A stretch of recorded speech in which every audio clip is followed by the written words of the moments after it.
सादर नमस्कार, सादर जय जिनेंद्र। क्षमा न्यूज चैनल कहीं भी कभी भी सही और सकारात्मक समाचारों के लिए देखना और सुनना न भूलें। साथ में आपसे विनम्र निवेदन है कि यदि आपने इस चैनल को सब्सक्राइब नहीं किया है तो कृपया अवश्य कीजिए और शेयर और लाइक करना ना भूलें।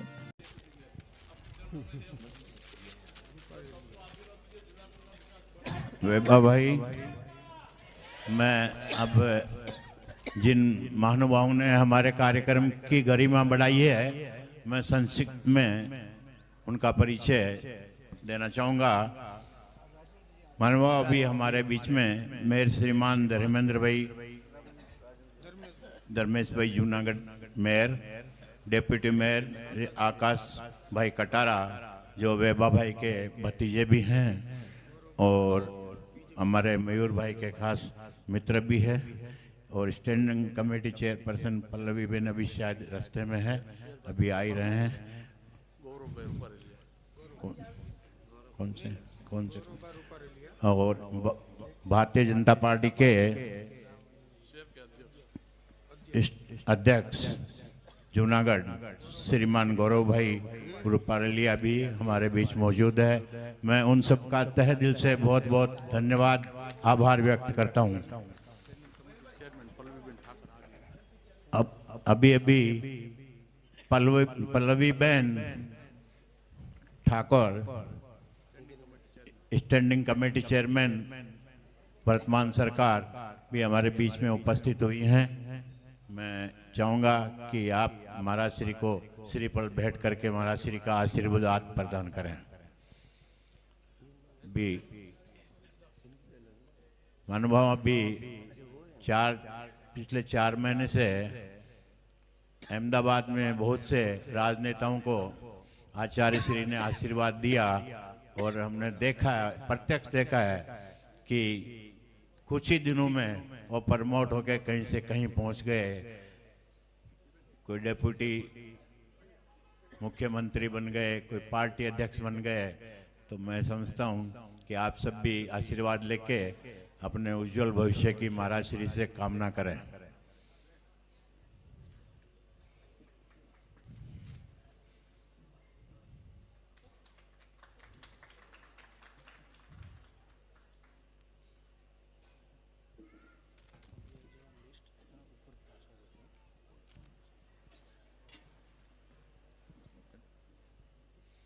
थोड़ी सी मेरी व्यथा सुनाने की इजाज़त दो, तो बिल्कुल घड़ी के टाइम से 2-3 मिनट में मैं अपनी व्यथा सुना दूं आचार्य श्री, क्योंकि आज मुझे लग रहा है कि हमारे जो व्यथा हैं उनका डॉक्टर यहाँ मौजूद हैं और शायद उपचार भी करके ही जाएंगे। महाराज श्री सर्वविदित है, आप लोग भी जानते हैं, महाराज श्री हमसे ज़्यादा जानते हैं कि कुछ वर्षों से हमारा गिरनार तीर्थ, जो कि गिने चुने तीर्थों में से 4 तीर्थों में से, पूरे इस काल के 4 तीर्थों में से एक है, वो है गिरनार, जहाँ भगवान ने मीनाथ ने इस पहाड़ी पे 700 वर्ष व्यतीत किए और पूरे गिरनार और गुजरात को पावन किया, उसकी मोक्ष भूमि। इसके लिए आचार्य श्री, खाली मैं इतना बताना चाहता हूं कि इस बार मोक्ष सप्तमी के दिन 25,000, पहली बार शायद मेरे समझ में पहले बार 25,000 श्रद्धालुओं का सैलाब उमड़ गया था यहाँ। मैं इसकी चर्चा इसलिए कर रहा हूं कि इस सैलाब का असर मैंने अपने आंखों से देखा, मैं खुद यहीं था, और उसी सैलाब की वजह से हमको बहुत सारी जो हमारे पे प्रतिबंध थे उसमें रियायत मिली, चरण खोल के दर्शन करने का, श्रीफल चढ़ाने का, आदि आदि। अब मैं ये अपील करना चाहता हूं कि ये क्रम गिरे नहीं, बढ़ता रहे। हर साल 25 के 30, 30 के 40, 50, और मैं तो कह रहा हूं अगली बार 1,00,000 आदमी लेके आइए।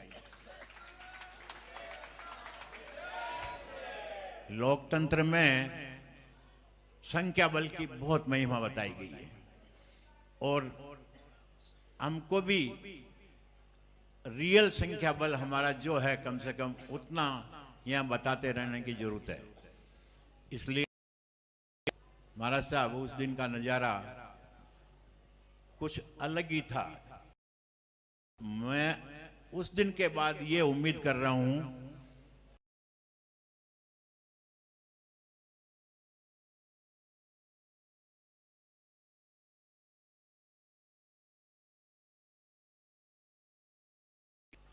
गिरनार किसी भी वजह से कौन गलत कौन सही उस चक्कर में मैं नहीं पड़ूंगा, लेकिन करीब 25 साल से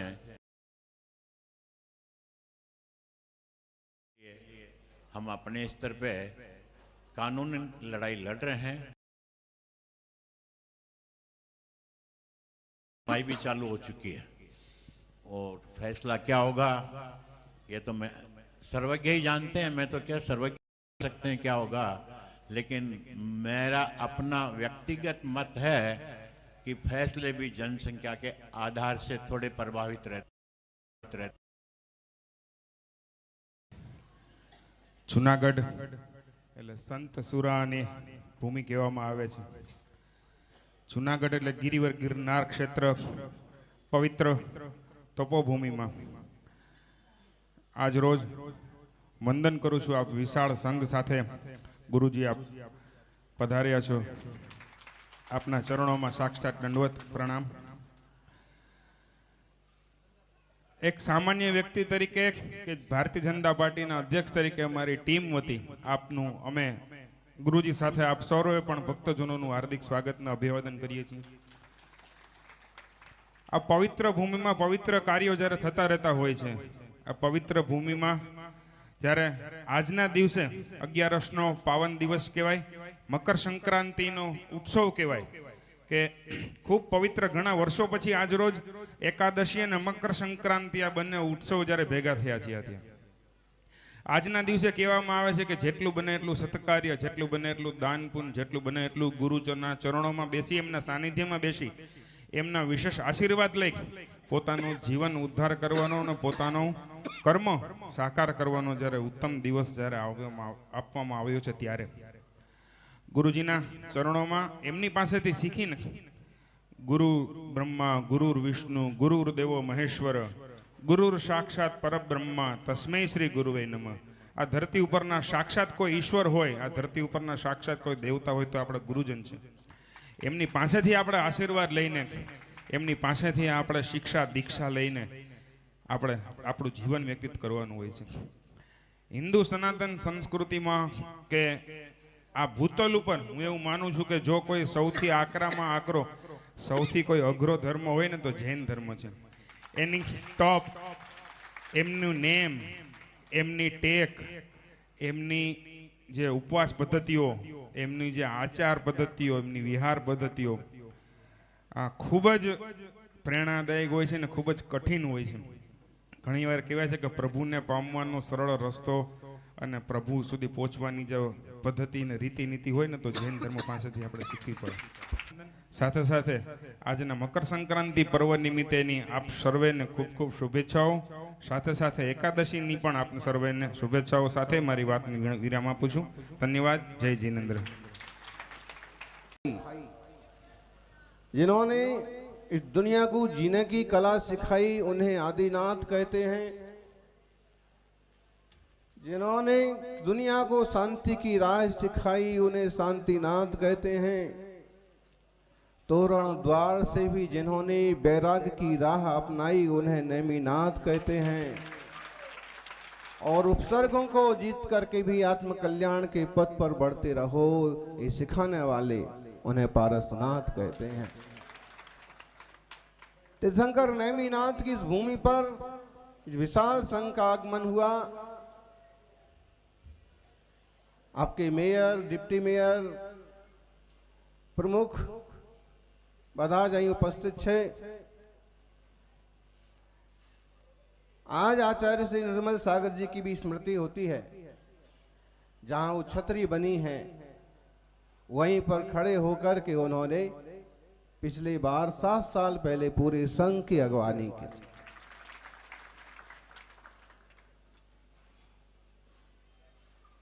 उसमें 2 आचार्य श्री की मूर्ति विराजमान है। अगर उसमें एक और आचार्य आदि सागर अंकलिकर की मूर्ति विराजमान होती तो एकदम स्पष्ट प्रतीक चिन्ह हो जाता था और वो 7 साल पहले की स्मृति हमेशा के लिए ये वही भूमि है। आज मकर संक्रांति नो दिवस छे, एकादशी छे અને બુધવાર બુદ્ધિ દેવો જેસો દિવસ છે। બધાને સદબુદ્ધિ મળે એવી ભાવના એવી પ્રાર્થના હું ભગવાનથી કરું છું અને બધા મળીને આ દેશ ધર્મ અને સંસ્કૃતિનો ગૌરવ વધારે એવી મંગલ ભાવના રાખું છું। મૈત્રી ભાવનું પવિત્ર ઝરણું मुझ हैयामा बया करो, शुभ थाउआ सकल विश्व नो ये भी भावना नित्य रहो। ये भी भावना मैत्री भावनु पवित्र झरनु, मैत्री भाव का पवित्र झरना सब जीवों के प्रति मेरे हृदय में हो। जब मैं इतनी ऊंची बात सोच सकता हूं, जब हम लोग वसुदैव कुटुंबकम की बात करते हैं तो फिर गिरनार में ही ऐसा माहौल क्यों बना दिया जाता है कि अलग अलग जैसे मालूम पड़ता। नेमिनाथ भगवान मोक्ष पधारे हैं गिरनार से 5 भी टॉक से। 2000 साल पुरानी स्तुति समंत्र भद्र आचार्य ने लिखी। ककुदम बबा खचरियोसी दुसित शिखरई अलंकृता मेघ पटल परिवीत ततस्तव लक्षणानि लिखितानि वज्रिणा बहतीति तीर्थ मृषि विश्व सततम अभिगम्य तेद्य चा प्रीति वितत हरहि परतो भरस मूर्जयंत इति विश्रुतो चला बहरंत रप्युभय था चकरण विविध।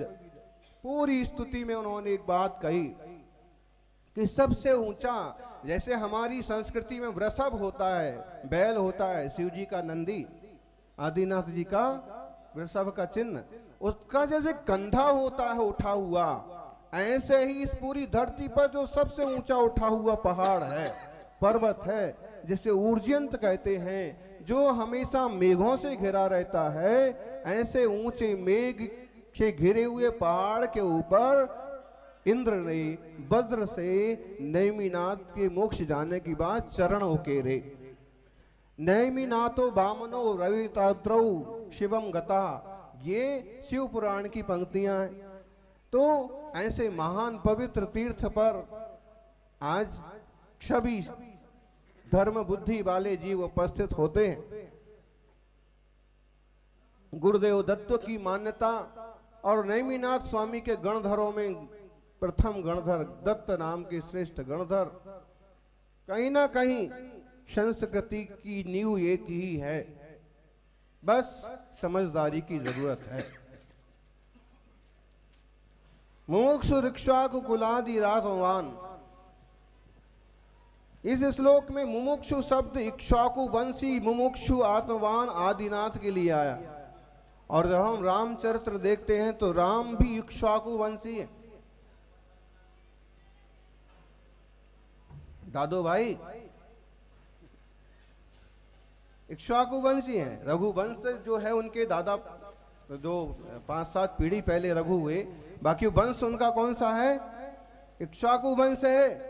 और ये सारे तीर्थंकर, अधिकतम तीर्थंकर इक्ष्वाकु वंश ही हैं। नेमिनाथ को और मुनि सुब्रत को छोड़ करके 4 तीर्थंकरों को, हस्तिनापुर के जो 3 तीर्थंकर हैं उनको और 4 तीर्थंकरों को छोड़ के बाकी सभी इक्ष्वाकु वंशी तीर्थंकर हैं। नेमिनाथ भगवान यदुवंशी हैं, नारायण कृष्ण के ताऊ जी के बेटे। कितना निकट का रिश्ता है, लेकिन अपनी लापरवाही से लोगों ने कितना दूर का कर दिया। दूरियां मिटाइए, नजदीकियां बढ़ाइए। दूर रहेंगे तो दोष दिखाई देंगे, पास पास आएंगे तो गुण दिखाई देंगे। अभी आपके प्रमुख साहब कह रहे थे ना कि सबसे भारतीय संस्कृति में, सनातन संस्कृति में सबसे ज्यादा कठिन साधना का मार्ग अगर कोई देखना है तो वह जैन दिगंबर मुनि राजों का देखिए। और कठिन साधना, जब दुनिया में इतने तरह के हमने कर्म कर रखे हैं तो कर्म काटने के लिए साधना भी तो कठिन ही करना पड़ेगी। हीरे को काटने के लिए हीरे जैसा ही कोई मजबूत पदार्थ चाहिए। ऐसे अपने जो संसार में राग द्वेष मोह के बंधन बंधे हुए हैं, इन्हें काटने के लिए परमार्थ की शक्ति चाहिए, कठिन तपस्या और साधना चाहिए। तीर्थंकर नेमिनाथ ने कठिन साधना और तपस्या की।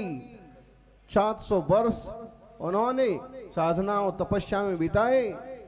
और गुरुदेव दत्त, जिन्हें हम गणधर दत्त कह सकते हैं, उन्होंने भी कठिन तपस्या की। और आज हम सबको भी विवेक पूर्वक कठिन तपस्या करने की जरूरत है। और कठिन तपस्या कुछ हो पाए ना हो पाए, कम से कम भ्रातृभाव की, मेल जोल की एक छोटी सी तपस्या तो सबको कर ही लेना चाहिए। सौभाग्यशालीओ, संक्रांतिनो दिवस है। संक्रांति एटले परिवर्तन, विचारों परिवर्तन। आजे सूर्य दक्षिण थी उत्तर में जाए छे। इसका मतलब है आज के दिन हम लोगों को भी दक्षिण से उत्तर की तरफ बढ़ने की कोशिश करना चाहिए। दक्षिण का मतलब ढेर सारे प्रश्न तो खड़े हो गए हैं। अब इन प्रश्नों के उत्तर तलाशने के लिए हमें खुद ही दक्षिण से उत्तरायण हो जाना चाहिए। उत्तर आप मड़ी जैसे।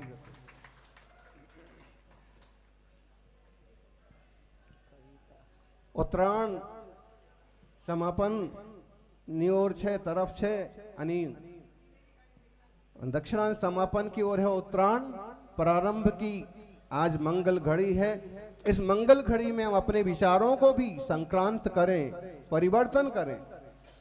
उमा स्वामी एक बड़े आचार्य हो, उन्होंने शुक्ल ध्यान की चर्चा करी हुई कहा, बीजारूढ़ व्यंजन योग संक्रांति। जो शुक्ल ध्यान होता है, अत्यंत पवित्र ध्यान होता है, उसमें योग व्यंजन अर्थ की संक्रांति होती है। आज तक हमने जो कुछ किया है वो सब ठीक नहीं होगा, इसलिए हम आज तक भी संसारी हैं, दुखी हैं। आज से हमें कुछ ऐसा करना चाहिए कि जो ठीक हो और हम भी सन्यासी हों, संसार से मुक्त हों, अरहंत हों, सिद्ध हों। जब यहाँ से तीर्थंकर नेमिनाथ और शंभु, कृष्ण जी के पुत्र शंभु, प्रद्युम्न, अनिरुद्ध कुमार जैसे महासूरमा सब कर्मों का, विकारों का नाश करके मोक्ष पधारे हैं, तो मुक्तिदायिनी इस भूमि पर आकर के हम भी मुक्त होने का पुरुषार्थ करें। कविता लगी छे, क्या छे कविता? आज तो संक्रांति का, एकादशी का दिवस है, पवित्र है। इस पवित्र अवसर पर भी अपने विचारों को संक्रांत करें। कागज अपनी किस्मत से उड़ता और पतंग अपनी काबिलियत से उड़ती है। कागज का टुकड़ा अपनी किस्मत से उड़ता है और पतंग अपनी काबिलियत से उड़ती है। किस्मत साथ ना दे, किस्मत साथ ना दे, मगर काबिलियत अगर होगी तो किस्मत जरूर साथ देगी, उन्नति जरूर होगी। केवल किस्मत के भरोसे मत रहो, काबिल बनो, लायक बनो। आप इस भरोसे मत रहो कि कोई आपको परोस के जाएगा। अपने देखते हैं कि समाज कैसा होना चाहिए और देश में एकता कैसी होना चाहिए, उसी तरह से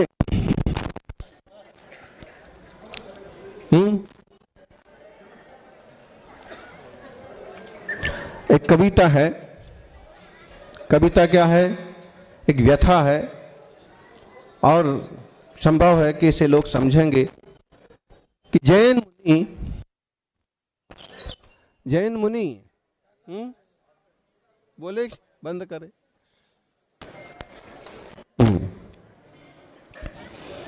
ये जिंदगी भी ऐसे ही है, जैसे इसकी लाइट चली जाती है और माइक और सब बंद हो जाते हैं ना, ऐसे एक हार्ट बीट बंद हुई और सब कुछ। खूब उछल कूद करने वाले आदमी भी एवा भाई थे। मुक्तानंद आए और एक चर्चा चली, तो उन्होंने अंततः ये स्वीकार किया कि महाराज जी मेरे से बड़ी गलती हुई, मैंने एक मुनि को कष्ट दिया और आप थे, और मेरे को आज जो तकलीफ है मेरे पाँव में, मैं जानता हूं कि शायद उसी अपराध का फल परमात्मा ने मुझे दिया। तो फिर उनके जाने के बाद उनको दुख ना हो इसलिए उनको तो हमने कुछ नहीं कहा। इनको हमने कहा कि भाई इनका जीवन जो है साल सवा साल से ज़्यादा का नहीं है, और इनने चाहे उनको कहा हो चाहे बाद में ना कहा हो, लेकिन वो साल सवा साल के बाद बरोबर छे ने। तो कब किसकी लाइट बंद हो जाए किसी का कोई भरोसा नहीं पड़ता है। जब तक लाइट है, जब तक तार जुड़े हुए हैं, जब तक चेतना तन में है, तब तक परमात्मा की भक्ति कर लो, तब तक मिलजुल के रह लो। मान्यताएं अलग अलग हो सकती हैं, लेकिन अंततः पहुंचना तो एक ही जगह है। लक्ष्य है परमात्मा प्राप्ति, लक्ष्य है शुद्धात्मा की उपलब्धि, लक्ष्य है आत्म कल्याण। सोनो लक्ष्य बधानो एकच लक्ष्य, आत्मशुद्धि आत्म कल्याण।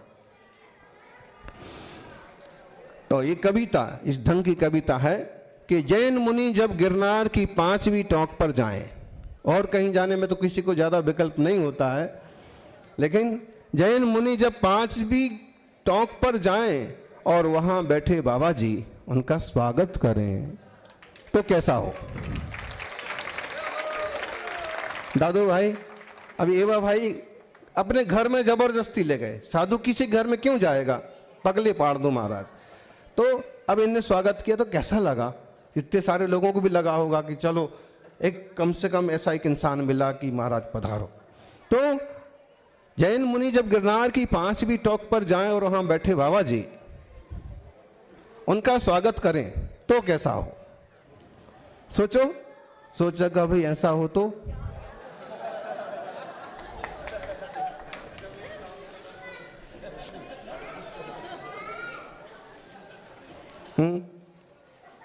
इस सबों को 5वीं टॉक पर बंद कर दो, फिर सोचो क्या हो। भक्ति करेंगे वो क्या करेंगे। तो जैन मुनि जब गिरनार की 5वीं टॉक पर जाएं और वहां बैठे बाबा जी उनका स्वागत करें तो कैसा हो।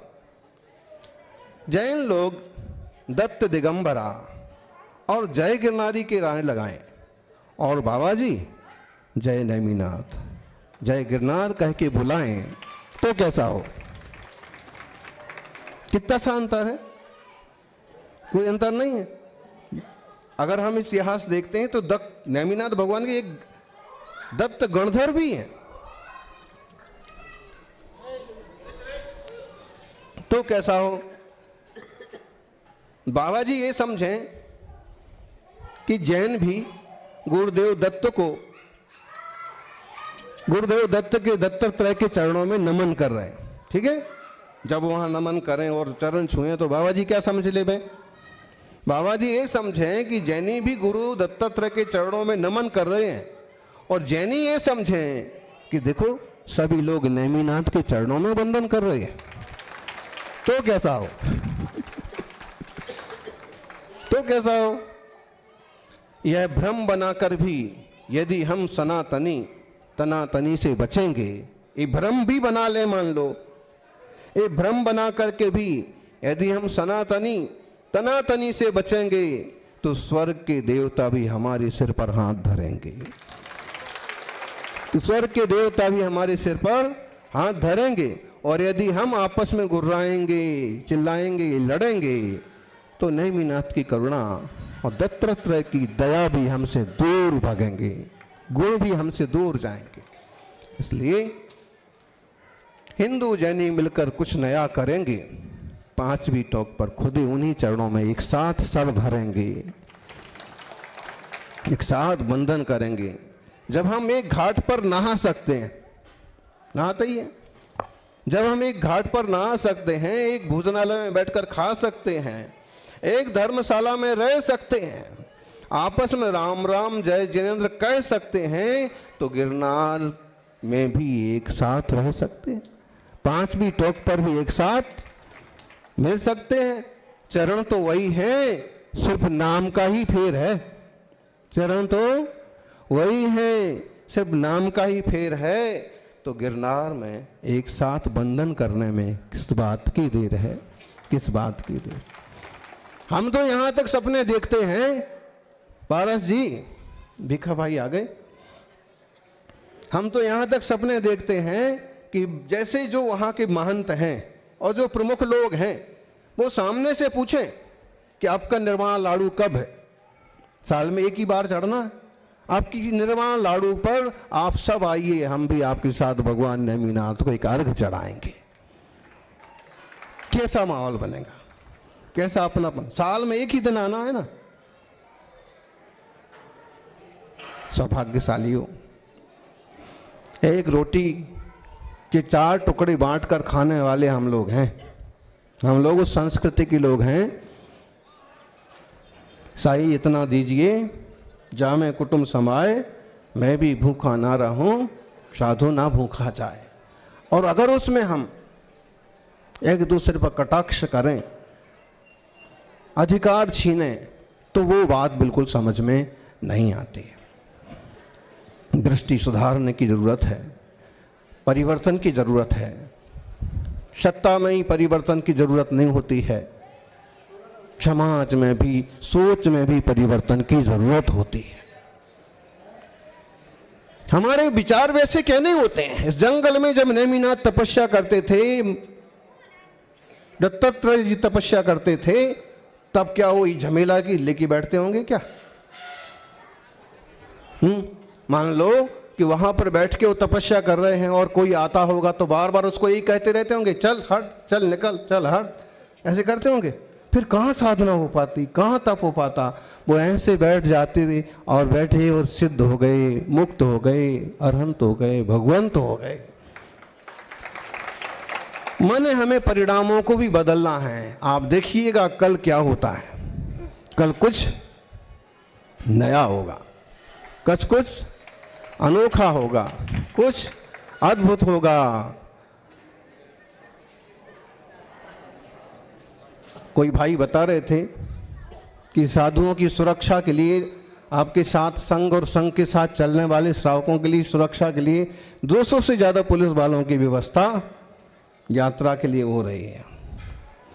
मौन था, नहीं तो हम ये कहते कि दुनिया में ना तो हमारा कोई दुश्मन है और ना हम किसी के दुश्मन है, फिर इतना सारा बंदोबस्त करने की जरूरत क्या है? इतना क्यों सोचा जा रहा है? आप कल देखिएगा क्या होता है। हमारी कोशिश होगी कि नेमिनाथ भगवान की वीतरागता, स्थित प्रज्ञता और दत्तात्रेय की करुणा, सब चीजों के दर्शन एक साथ सारी दुनिया को। कोई धमाका, कोई तमाशा, कोई उठापटक नहीं। इतने ऊपर गए हैं, शांति से प्रभु के चरणों का वंदन हो, पूज्य पुरुषों की माटी का स्पर्शन हो। इससे बड़ा जीवन का सौभाग्य और क्या हो सकता? इतने ऊपर जाकर के भी हम वो नीचे वाली ही सारी चीजें लेके गए तो फायदा क्या निकला? हम तो कहते हैं ना, चावल भी लेके मत जाओ, कोई बात नहीं, श्रीफल लेके जाओगे तो बाबा जी को भी खुशी होगी, आपको भी चढ़ाने का आनंद आएगा। श्रीफल अर्पित करो। और जैसे हम ये कहते कि ये लेके मत जाओ, वो लेके मत जाओ, ऐसे हम अपने, आपने कभी गौर किया, मंदिर में, अपने मंदिरों में कभी भी घुसते हैं तो जूते बाहर उतारो। आप सब भी जूते बाहर उतारो। जैसे हम अपने जूते मंदिर के बाहर उतारते हैं, पूज्य पुरुषों के दूर रखते हैं, वैसे ही जब हम मंदिर में जाते हैं, पूज्य पुरुषों के पास जाते हैं, तो अपने अहंकार को और क्रोध को भी उतार के आना चाहिए। अपने कसायों के, अपने विकारों के जूते भी उतार के आना चाहिए। मंदिर में गए हैं, जूते तो बाहर रह गए हैं, लेकिन जूतों की चिंता हैं?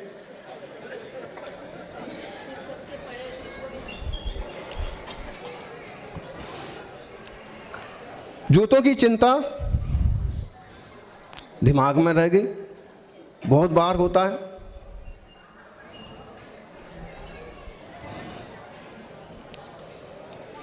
पिछले दिनों मुख्यमंत्री जी से चर्चा हुई तो हमारे साथ चले कुछ कदम,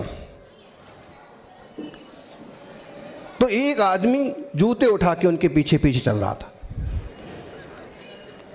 अब इसका मतलब चिंता उनको नहीं है, चिंता उन्होंने ट्रांसफर कर दी। तो हम खुद भी चिंतित ना हो, दूसरों को भी चिंतित होने का अवसर ना दें, निश्चिंत बने।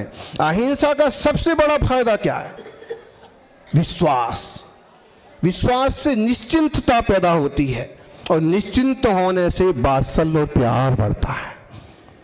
गिरनार के पहाड़ पर जाने के बाद अगर हमेशा शेर का डर बना रहे तो कोई यात्रा कर पाएगा आनंद से?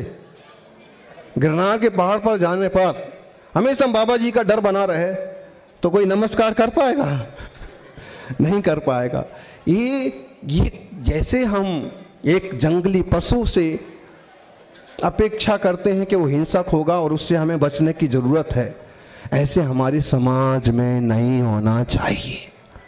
हमारी संस्कृति की सबसे बड़ी देन है वसुधैव कुटुंबकम, किसी को घबराने की जरूरत नहीं है। जियो और जीने दो। कम से कम इंसान पर इतना भरोसा कर सके कि कोई तकलीफ होने वाली नहीं है। सौभाग्यशालियों, जब एक थाली में भोजन कर सकते, अभी आप देखें ना, मुनि महाराज तो यहाँ आके बैठे, लोग वहाँ नाश्ता कर रहे हैं। आज है नेमिनाथ राजुल को छोड़ सकते हैं, ये लोग नाश्ता नहीं छोड़ सकते।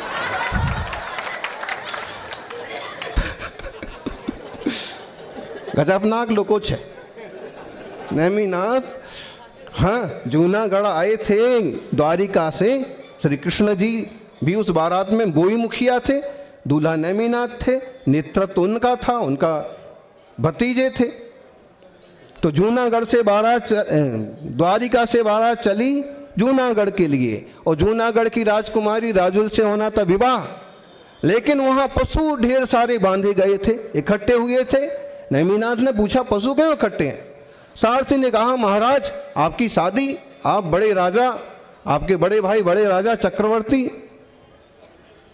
अब इस सब बारात में तो सब तरह के लोग हैं, गंदा खाने वाले भी हैं, तो उनके लिए इनकी व्यवस्था की गई है। नेमिनाथ ने कहा कि ओहो, मेरे लिए इतने सारे पशुओं की जान जाएगी, मुझे ऐसा विवाह नहीं करना। कथा है हरिवंश पुराण में। और उस बंधन को छोड़ के राजकुमारी, महाराजा उग्रसेन और सब मनाते रह गए, लेकिन वहाँ से नेमिनाथ चल के और गिरनार में तपस्या करने चले गए। सीसावन में दीक्षा हुई और फिर उन्होंने पूरे पहाड़ पर ही तपस्या की होगी। 700 वर्ष में अपन जाते हैं तो कहाँ कहाँ इधर भी चले जाते, इधर भी चले जाते, 2 मिनट यहाँ भी बैठ जाते। और तपस्या की और फिर शास्त्रों के अनुसार 5वीं टोंक से उन्होंने अंततः निर्वाण प्राप्त किया, मोक्ष प्राप्त किया। तो नेमिनाथ ने राजुल को छोड़ दिया। ज्ञानी, कम से कम एक बार का नाश्ता तो छोड़ दो, हैं? थोड़ा गुस्सा छोड़ दो। किसी ने कुछ बोल दिया तो अपना ही तो आदमी है, क्या उस पर वापस चिल्लाना? कहीं कुछ हो गया तो क्या वापस जवाब देना? शांति रख लो। शांति में 1000 गुण हैं, शांति में शांतिनाथ हैं, शांति में शांति सागर हैं, शांति में सब कुछ है। सौभाग्य है कि सौभाग्यमल जी जरूर नहीं है यहाँ पर, लेकिन सिद्ध क्षेत्र से हमारा पूरे देश के सभी धर्मात्माओं को आशीर्वाद।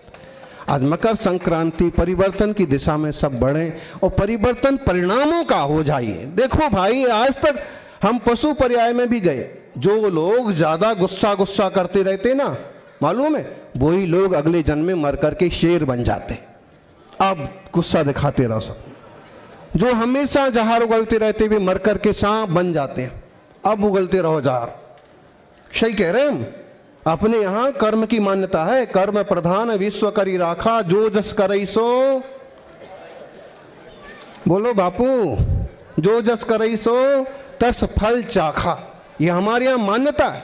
जैन शास्त्रों में तो इसके बड़े बड़े शास्त्र हैं, बाकी तुलसी जी कहो, गीता में कहो, इसके उदाहरण बराबर है।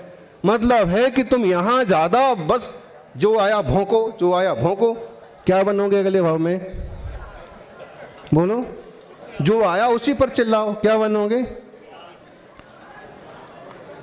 केवल दोष ही दोष दिख रहे हैं, केवल गलतियां ही गलतियां दिख रही हैं, क्या बनेंगे मर करके? गिद्ध।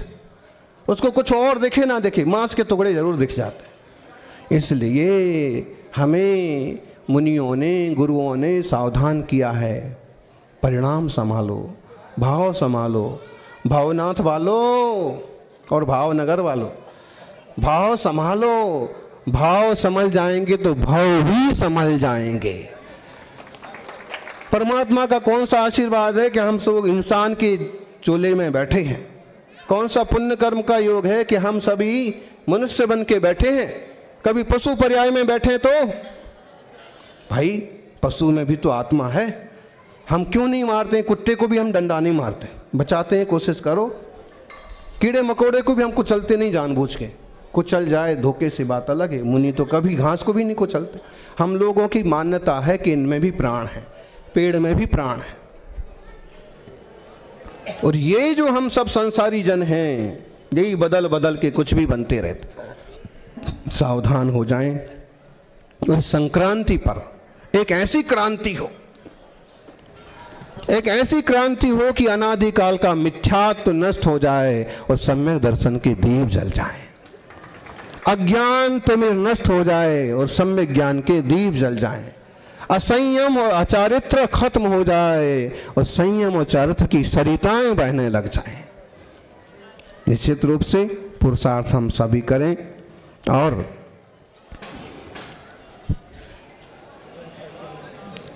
धारा में बहने की बजाय, धारा का मतलब होता है बहते जाना सीधी दिशा में, लेकिन राधा का मतलब होता है उल्टी दिशा में चलना। देखो, नेमिनाथ अगर शादी कर लेते तो एक धारा में बह जाते, लेकिन धारा से उल्टे चले और आज सब विकारों को नष्ट करके परमात्मा कहलाते हैं। ऐसे ही संसार भरे गलतियों के रास्ते पर जाए, अज्ञान के रास्ते पर जाए, हम सबको कोशिश करना चाहिए कि हम सही रास्ते पर चलें। जहाँ सब लोग जा रहे हैं वहीं जाना जरूरी नहीं, जहाँ सही मार्ग है वहाँ जाने की कोशिश करो। आज जूनागढ़ से निकलते निकलते ब्राह्मी लिपि का प्राचीन शिलालेख भी देखा, सम्राट अशोक का शिलालेख, अयम धम्मी लिपि, और प्रियदंसी संप्रति राजा अशोक। धम्म लिपि का मतलब धर्म लेख। वो लिपि वास्तव में ब्राह्मी है और भाषा उसकी प्राकृत है, लेकिन उसमें अनेक बातें ऐसी लिखी हैं जो आज भी जनता के लिए उपयोगी हैं। आप लोगों को याद हो तो G20 में मोदी जी ने भी एक उल्लेख किया था फिरोज शाह कोटला के शिलालेख का, और जिसमें भाईचारे की बात की थी और सभी लोग अहिंसा, सदाचार, शाकाहार के रास्ते पर चलें, यही मंगल भावना। सभी लोग मिलजुल करके गिरनार जैसे तीर्थ, 5वीं टोक की वंदना करें, तीर्थंकर नेमिनाथ और दत्त मुनिराज के चरणों का स्पर्शन करें, यही भी मंगल भावना। इस संक्रांति पर पतंग से हम 5 बातें सीख सकते। शरद जी, पतंग भी सिखाती है, भरोसा टूटा तो जीवन की पतंग जमीन पर आ जाती है। नेताजी, जनता का भरोसा टूटता है तो जीवन की, ऐसे परिवार का भरोसा छूटता है, समाज का भरोसा टूटता है तो परिवर्तन नुकसान होता है। भरोसा टूटा तो जीवन की पतंग जमीन पर आ जाती है। दूसरी बात, आगे बढ़ते रहो, आगे उड़ते रहो, क्योंकि नीचे गिरी हुई पतंग की कोई कीमत नहीं होती है। नाकामियों से सबक लेकर आगे बढ़ते रहो, क्योंकि दिशा खोजते रहोगे तो ऊंचाई भी मिलती रहेगी। नई दिशा नहीं खोजोगे तो अंततः गिरना पड़ेगा। उड़ने में चुनौतियां तो बहुत हैं, लेकिन अस्तित्व बनाए रखने के लिए उड़ते रहना जरूरी है। आसमान की तरह दुनिया में आगे बढ़ने की बहुत संभावनाएं हैं।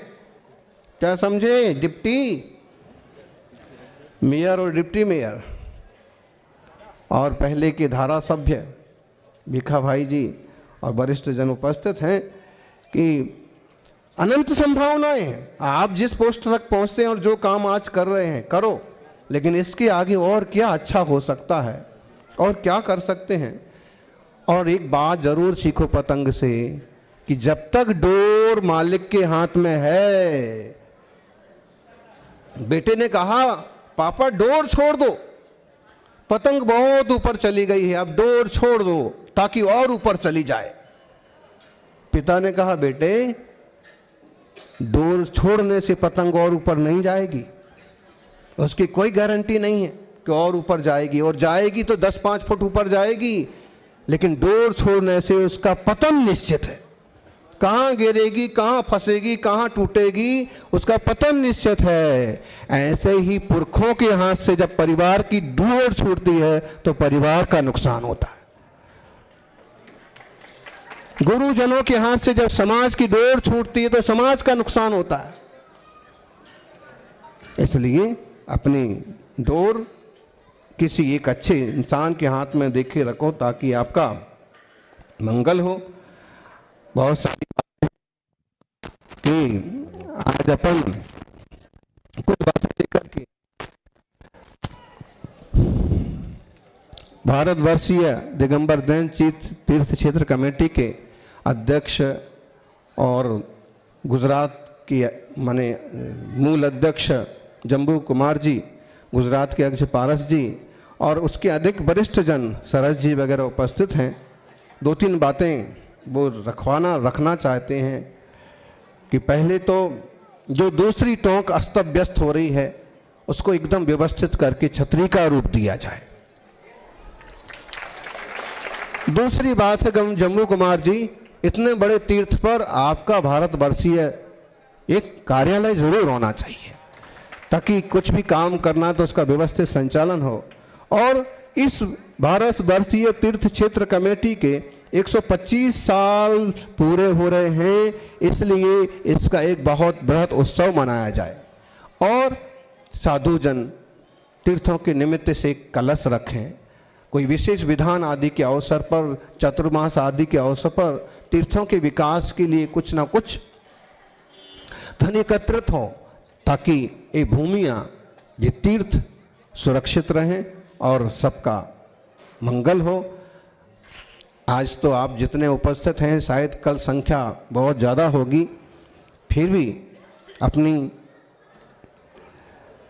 प्रज्ञा जागृत रखें जिससे किसी को कष्ट हो ऐसे शब्दों का उपयोग ना करें, किसी को चुभे ऐसी प्रवृत्ति ना करें और पूर्ण शांत भाव से, आनंद से, मौन से वीतरागी परमात्मा नेमिनाथ भगवान की 5वीं टोंक की पहली, दूसरी, तीसरी, चौथी टोंक की सभी की वंदना करें और हमें भी इस वंदना का आनंद हो, लाभ हो। ऐसी मंगल भावना के साथ प्रातःकाल कितने बजे सही रहेगा?